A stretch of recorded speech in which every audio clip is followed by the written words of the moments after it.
Students, we will discuss about the important news. First news is regarding the Jammu and Kashmir के जो election है उनके perspective से है।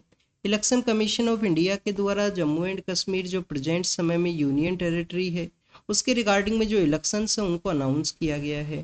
स्टूडेंट्स, अगर हम डिस्कस करें जम्मू एंड कश्मीर के पर्सपेक्टिव से तो आप देखिए कि last time Jammu and Kashmir के अंदर जो स्टेट लेजिस्लेटिव असेंबली के जो इलेक्शंस हैं उनको कंडक्ट करवाया गया था 2014 के समय में। उस समय जम्मू एंड कश्मीर है वो एक स्टेट हुआ करता था। आप देखिए कि 2019 के समय हमारी गवर्नमेंट के द्वारा जम्मू एंड कश्मीर को बाइफरकेट किया गया और वहाँ पे इस्टेब्लिश की गई 2 डिफरेंट यूनियन टेरिटरीज, जिसके वहाँ पे आपको जम्मू एंड कश्मीर है जो डिफरेंट यूटी आपको देखने के लिए मिलेगा। और आप देखिए कि लद्दाख वहाँ पे डिफरेंट यूनियन टेरिटरी है। पर प्रेजेंट समय में यूनियन टेरिटरी के वहाँ पे जो इलेक्शंस हैं उनको कंडक्ट करवाया जाएगा। हमारे कंट्री में आप देखिए कि दिल्ली है, पुडुचेरी है, ऐसी यूनियन टेरिटरीज है जहाँ पे आपको लेजिस्लेटिव असेंबली है उसको इम्प्लीमेंट किया गया है। उसी तरीके से आपको जम्मू एंड कश्मीर के वहाँ पे भी जो लेजिस्लेटिव असेंबली है वो देखने के लिए मिलेगा। तो this is all the information related to the Jammu and Kashmir के जो इलेक्शंस हैं उसके पर्सपेक्टिव से है। जम्मू एंड कश्मीर के इलेक्शंस के अलावा आप देखिए कि हरियाणा जो स्टेट असेंबली है उसके भी जो इलेक्शंस हैं उनको अनाउंस किया गया इलेक्शन कमीशन ऑफ इंडिया के द्वारा। स्टूडेंट्स, अगर हम यहाँ पे डिस्कस करें इलेक्शन कमीशन ऑफ इंडिया के पर्सपेक्टिव से तो आपको यहाँ पे कुछ बेसिक इन्फॉर्मेशन है वो जरूर से पता होनी चाहिए कि इलेक्शन कमीशन ऑफ इंडिया के द्वारा कौन कौन से इलेक्शंस हैं उनको कंडक्ट करवाया जाता है। बेसिकली आपको इलेक्शन कमीशन ऑफ इंडिया के द्वारा जो इलेक्शंस का जो कंडक्ट देखने के लिए मिलेगा, प्रेसिडेंट के जो इलेक्शन है, वाइस प्रेसिडेंट के जो इलेक्शंस हैं, इसके अलावा आप देखिए कि हमारे जो जनरल इलेक्शन है पार्लियामेंट के रिगार्डिंग में, और पार्लियामेंट के जनरल इलेक्शन के अलावा आप देखिए कि स्टेट लेजिस्लेटिव असेंबली या ऐसी यूनियन टेरिटरी जहां पे लेजिस्लेटिव असेंबली है उनके जो इलेक्शंस है वो इलेक्शन कमीशन ऑफ इंडिया के द्वारा ही कंडक्ट करवाए जाते हैं। स्टूडेंट्स, अगर स्टेट लेजिस्लेटिव असेंबली के इलेक्शंस भी इलेक्शन कमीशन ऑफ इंडिया के द्वारा कंडक्ट करवाए जाते हैं तो आप देखिए कि जो स्टेट का जो इलेक्शन कमीशन है उसके द्वारा कौन से इलेक्शंस कंडक्ट होते हैं। स्टूडेंट्स, स्टेट का जो इलेक्शन कमीशन है उसको कॉन्स्टिट्यूट किया गया था 73rd कॉन्स्टिट्यूशन अमेंडमेंट एक्ट के थ्रू में। इसका क्या आर्टिकल है ये आपको पता होना चाहिए, कमेंट सेक्शन के अंदर आपको बताना है, ये आपका होमवर्क है। स्टेट इलेक्शन कमीशन का जो मेन मैंडेट यही है कि हमारे जो 3rd टायर के जो इलेक्शन है, चाहे पंचायती राज इंस्टीट्यूशंस के इलेक्शन हो या आप देखिए कि हमारी जो अर्बन लोकल बॉडीज हैं उसके इलेक्शंस उनके कंडक्ट कराने का जो रिस्पॉन्सिबिलिटी या मैंडेट है वो आपको स्टेट इलेक्शन कमीशन के थ्रू देखने के लिए मिलेगा। स्टूडेंट्स, यहाँ पे इलेक्शंस को अनाउंस किया गया, इलेक्शन का जो शेड्यूल है उसको अनाउंस किया गया है। तो आपको यहाँ पे कुछ बेसिक इन्फॉर्मेशन इलेक्शन कमीशन के बारे में भी पता होनी चाहिए। इलेक्शन कमीशन आप देखिए कि आर्टिकल 324 के थ्रू में इसको इस्टेब्लिश किया गया है, जिसका मैंडेट है कि फ्री एंड फेयर वे में इलेक्शंस को कंडक्ट करवाना। कौन कौन से इलेक्शंस, इनके बारे में हमने यहाँ पे डिस्कस किया। अब आप देखिए कि इलेक्शन के द्वारा जब शेड्यूल अनाउंस किया जाता है इलेक्शन कमीशन के द्वारा तो उसके just after the announcement of election का जो शेड्यूल है उसके बाद में आपको मॉडल कोड ऑफ कंडक्ट है उसका इम्प्लीमेंटेशन देखने के लिए मिलता है। अब ये मॉडल कोड ऑफ कंडक्ट क्या है? Model code of conduct basically आप देखिए कि सभी जो पॉलिटिकल पार्टीज हैं उनको लेवल प्लेइंग फील्ड है वो प्रोवाइड करता है कि जितनी भी पॉलिटिकल पार्टी है जिनके द्वारा पार्टिसिपेट किया जाएगा उनका एक लेवल प्लेइंग फील्ड है कि किस तरीके से वो अपना जो यहाँ पे जो कैंपेनिंग है उसको कैरी कर सकते हैं, क्या क्या वहाँ पे जो कैंपेनिंग के अंदर में उनको गाइडलाइंस को फॉलो करना है, इलेक्ट्रॉनिक वे में कैंपेनिंग किस डेट तक वो कैरी करेंगे, फिर साइलेंस पीरियड को ऑब्जर्व किया जाएगा, उसके बाद में वोटिंग का जो डे है वो रहेगा। तो ये कंप्लीटली आप देखिए कि मॉडल कोड ऑफ कंडक्ट के रिगार्डिंग में है। इलेक्शन कैंपेन के दौरान में वोटर्स को इन्फ्लुएंस करने के पर्सपेक्टिव से क्या मनी का यूज किया गया है, और अगर मनी है उसके रिगार्डिंग में भी लिमिटेशन है वो आपको इन स्टेट्स के वहां पे देखने के लिए मिलेगा कि एक पर्सन के द्वारा कुछ लिमिटेड अमाउंट ऑफ मनी है वो कैश के रूप से कैरी किया जा सकता है, लार्जर अमाउंट के अंदर जो मनी है वो नहीं कैरी किया जाएगा। तो ये मॉडल कोड ऑफ कंडक्ट के बारे में हुआ। इलेक्शन के शेड्यूल के बारे में हमने यहाँ पे रीड किया, और हमने रीड किया जम्मू एंड कश्मीर एंड हरियाणा जो स्टेट का जो लेजिस्लेटिव असेंबली है उनके बारे में। अब यहाँ पे आप देखिए कि हमने जम्मू एंड कश्मीर का यूटी का जो जो यूटी के अंदर बाइफरकेट किया गया उस सभी के बारे में मेंशन किया है, तो हम हरियाणा के बारे में भी रीड करते हैं। आप देखिए कि हरियाणा स्टेट है उसको किस तरीके से क्रिएट किया गया था। पहले ये यूनाइटेड जो पंजाब है उसी का ये पार्ट हुआ करता था, पर 1966 के समय एक मूवमेंट आपको देखने के लिए मिलता है 60s के एरा के समय में, जिसको कि हम पंजाबी सूबा मूवमेंट के नाम से जाना करते हैं। पंजाबी सूबा मूवमेंट के आप देखिए कि लीड किया गया था मास्टर तारा सिंह के द्वारा। मास्टर तारा सिंह के द्वारा उस मूवमेंट का लीडरशिप आपको देखने के लिए मिलेगा, जिसका बेसिक यही था कि जो पंजाबी स्पीकिंग पीपल्स हैं उनको डिफरेंट किया जाए।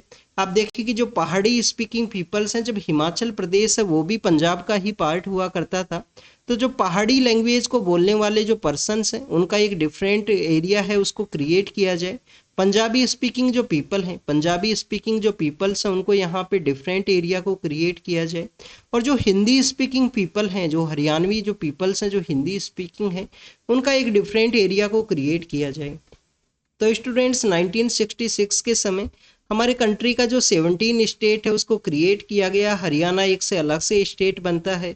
उस समय हिमाचल प्रदेश को यूटी के रूप से बनाया गया था, जिसको कि 1971 के समय जो स्टेटहुड है वो ग्रांट किया गया अथॉरिटीज के द्वारा। नेक्स्ट अगर हम डिस्कस करें स्टूडेंट्स, नेशनल फिल्म अवार्ड्स हैं उनके पर्सपेक्टिव से है। नेशनल फिल्म अवार्ड्स के बारे में न्यूज़ के अंदर मेंशन किया गया है कि हमारी जो रीजनल मूवीज हैं उनको काफ़ी अच्छा यहाँ पे जो अवार्ड्स हैं वो मिले हैं। नेशनल जो राष्ट्रीय फिल्म पुरस्कार हैं उसके रिगार्डिंग में किसके द्वारा ये जो फिल्म अवार्ड्स हैं वो दिए जाते हैं, प्रेसिडेंट के द्वारा ये जो अवार्ड्स हैं वो आपको देखने के लिए मिलेंगे। तो this is all about the national film awards के बारे में है। मूवीज के बारे में आपसे मुश्किल ही पूछा जाता है यूपीएससी के एग्जाम के अंदर में। नेक्स्ट अगर हम डिस्कस करें अरावली जो रेंज है उसके बारे में मेंशन किया गया है। अरावली रेंज का जो ओरिजिन है वो आपको कहाँ से देखने के लिए मिलेगा। आप देखिए कि गुजरात से ये जो रेंज है वो ओरिजिनेट करती हैं। वन ऑफ द ओल्डेस्ट आपको जो माउंटेन रेंज है वो आपको देखने के लिए मिलती हैं। और सपोज कीजिए राजस्थान है, सपोज कीजिए राजस्थान है, राजस्थान को आप देखिए कि इस तरीके से दो एरियाज के अंदर डिवाइड किया जाता है। एक आपको जो नॉर्थ वेस्टर्न राजस्थान या कंप्लीटली वेस्टर्न राजस्थान जहाँ पे थार डेजर्ट है वो प्रेजेंट है। ईस्टर्न पार्ट ऑफ राजस्थान देखिए कि वहाँ पे आपको ग्रीनरी देखने के लिए मिलेगा। कोटा का ये जो रीजन है यहाँ तो आपको काफ़ी अच्छी बारिश है, काफ़ी अच्छा पानी है, वो भी देखने के लिए मिलता है। तो राजस्थान के अंदर में आप देखिए कि अरावली का एक बेनिफिट भी है कि डेजर्ट को इसके द्वारा वेस्टर्न पार्ट के अंदर ही रोका जाता है, वेस्टर्न पार्ट के अंदर ही कन्फाइन किया जाता है।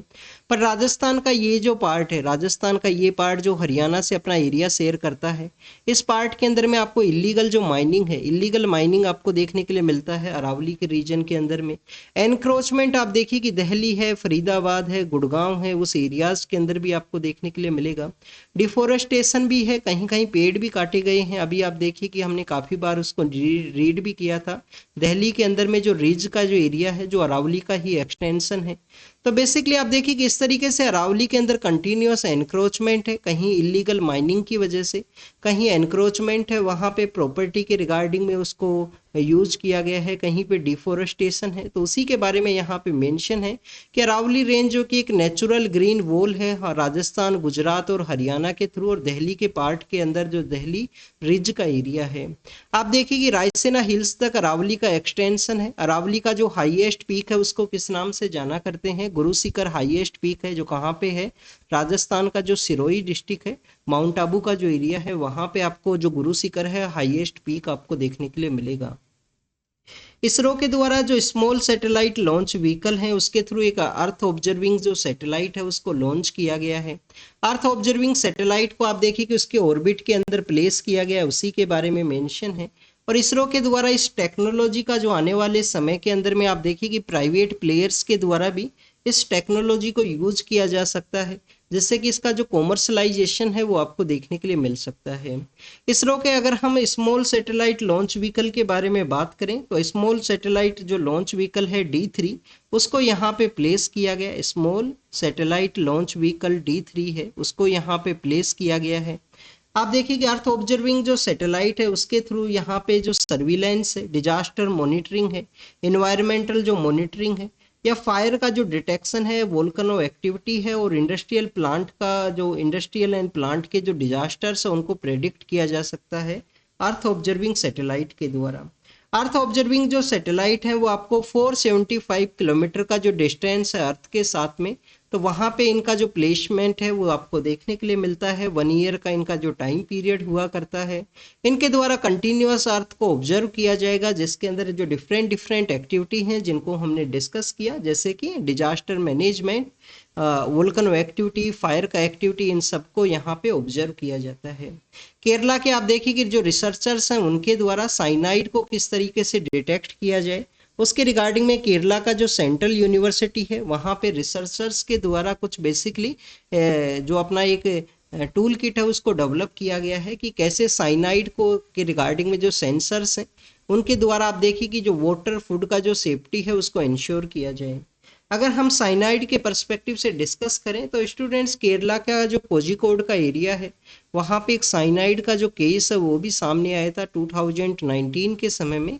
जोली जोसेफ केस है। अगर आपको लिटिल बिट क्रिमिनल सेक्टर के अंदर में इंटरेस्ट है, क्राइम का जो एक्टिविटीज है वो किस तरीके से देखने के लिए मिलता है, तो आप देखिए कि जोली जोसेफ का जो केस है उसके अंदर में वहाँ पे एलिगेशन, अभी तो वो बेसिकली कोर्ट का प्रोसीडिंग्स के अंदर में है, बट एलिगेशंस इस तरीके से लगाए गए थे कि उनके द्वारा साइनाइड का यूज किया गया। काफ़ी सारे जो लोग हैं, अराउंड 5 to 6 पर्सनस हैं, उनके डेथ के रिगार्डिंग में। साइनाइड के बारे में अगर हम डिस्कस करें, आपको येलोइस कलर में अपीयर होता है जब ये सॉलिड फेज के अंदर रहेगा, बट आप देखिए कि जब इसको फूड के अंदर मिक्स कर दिया जाता है तो ये बेसिकली एज ए हमारा जो, अगर किसी भी पर्सन के द्वारा साइनाइड को जब फूड के अंदर मिक्स किया गया तो ये आपको कलरलेस है, ऑर्डरलेस है, वो आपको देखने के लिए मिलता है। और इसके अलावा आप देखिए कि जब वो पर्सन के द्वारा अगर उस कंटामिनेटेड फूड है उसको कंज्यूम किया गया, उस वाटर को कंज्यूम किया गया, तो उनके जो बॉडी के अंदर ऑक्सीजन है उसको ये डिक्रीज करता है और उनका जो डेथ है वो आपको देखने के लिए मिलता है। जब भी साइनाइड को मेंशन किया जाता है किसी भी ऑटोप्सी या पोस्टमार्टम के अंदर में, तो आप देखिए कि फर्स्ट डाउट होना चाहिए कि वहाँ पे कोई क्रिमिनल एक्टिविटी है, कि क्रिमिनल एक्टिविटी है वो देखने के लिए मिला है। जोली जोसेफ का जो केस है जिसके बारे में हमने डिस्कस किया, तो बेसिकली उसके अंदर में आप देखिए कि एक जो कुछ सीरियल किलिंग है, उसके अंदर एक किलिंग के अंदर में बेसिकली ऑटोप्सी जो रिपोर्ट है या जो पोस्टमार्टम रिपोर्ट है उसके अंदर में साइनाइड को डिटेक्ट भी किया गया था, बट उस समय जो पुलिस अथॉरिटीज हैं उनके द्वारा उसको एग्जामिन नहीं किया गया कि वो क्राइम का एक्टिविटी है या किसी पर्सन के द्वारा सुसाइड किया गया है। साइनाइड आपको इजीली वे में मार्केट के अंदर अवेलेबल नहीं है। गोल्ड का जो इंडस्ट्री है उसके अंदर भी इसको यूज किया जाता है साइनाइड को। तो साइनाइड के डिटेक्शन के रिगार्डिंग में एक सेंसर को डेवलप किया गया है केरला का जो सेंट्रल यूनिवर्सिटी है उनके द्वारा। नेक्स्ट अगर हम बात करें अफ्रीका का जो एपैथी है उसके बारे में डिस्कशन यही किया गया है स्टूडेंट्स यहाँ पे कि अभी आप देखिए कि एमपोक्स है उसको WHO के द्वारा, वर्ल्ड हेल्थ ऑर्गेनाइजेशन के द्वारा पब्लिक हेल्थ इमरजेंसी के रूप से, इंटरनेशनल कंसर्न का जो पब्लिक हेल्थ इमरजेंसी है उसके रूप से डिक्लेयर किया गया सेकेंड टाइम 2 ईयर्स के वहाँ पे।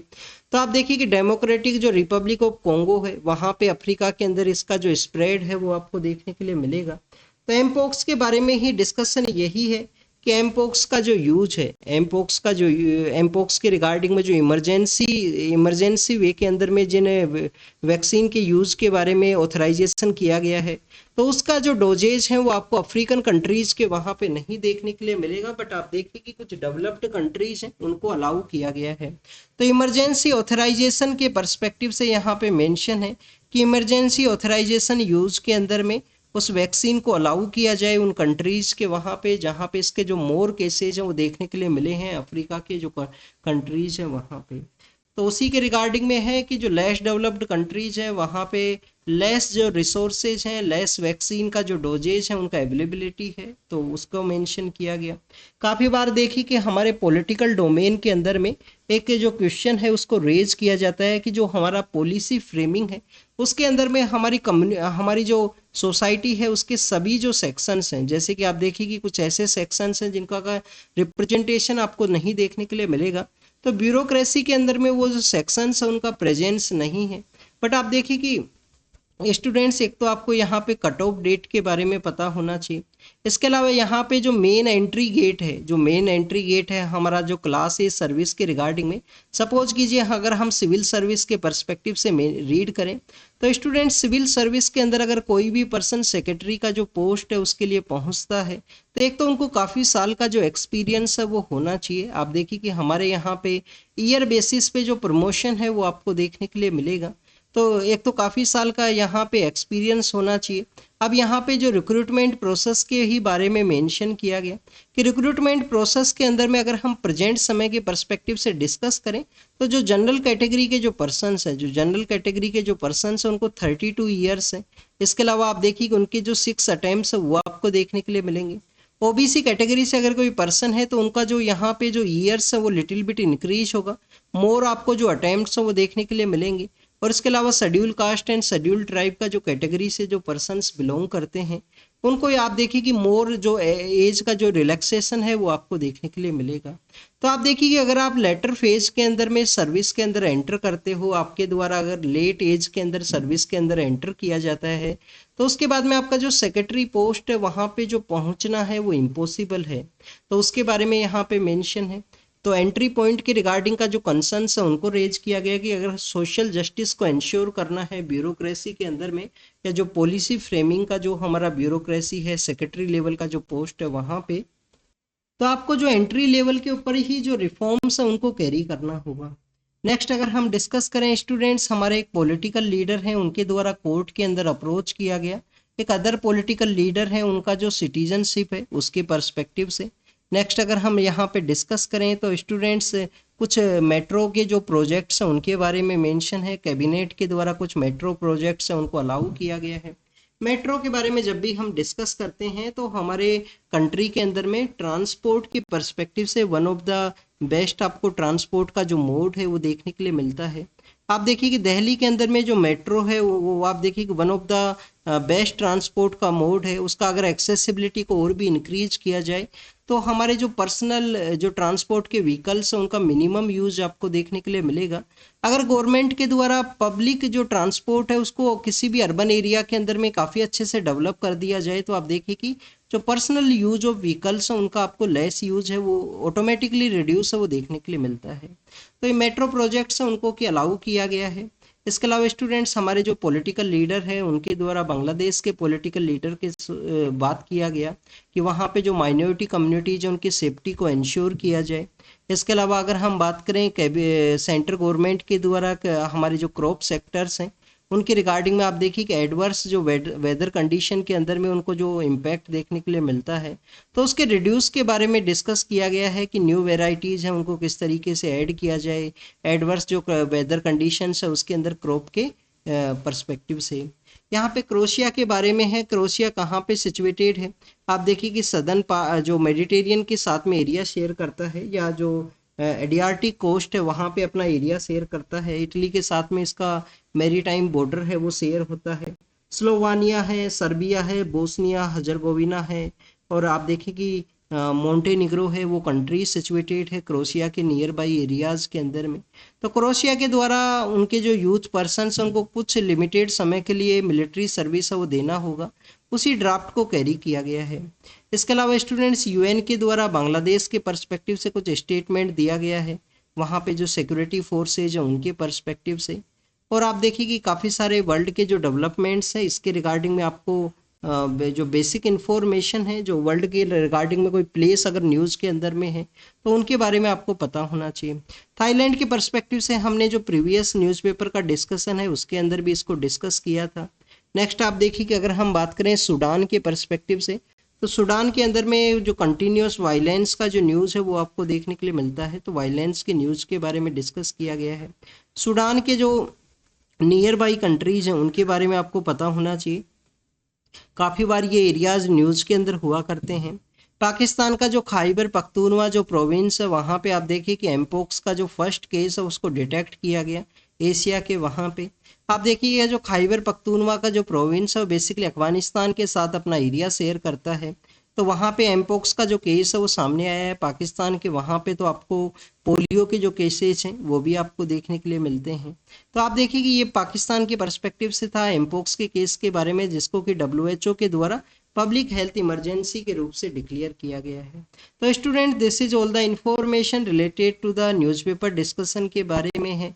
जो भी इंपॉर्टेंट इन्फॉर्मेशन आपको मिला हो उसको नोट डाउन कीजिए और उसको रिवाइज कीजिए, रीड कीजिए। Thank you students, thank you very much.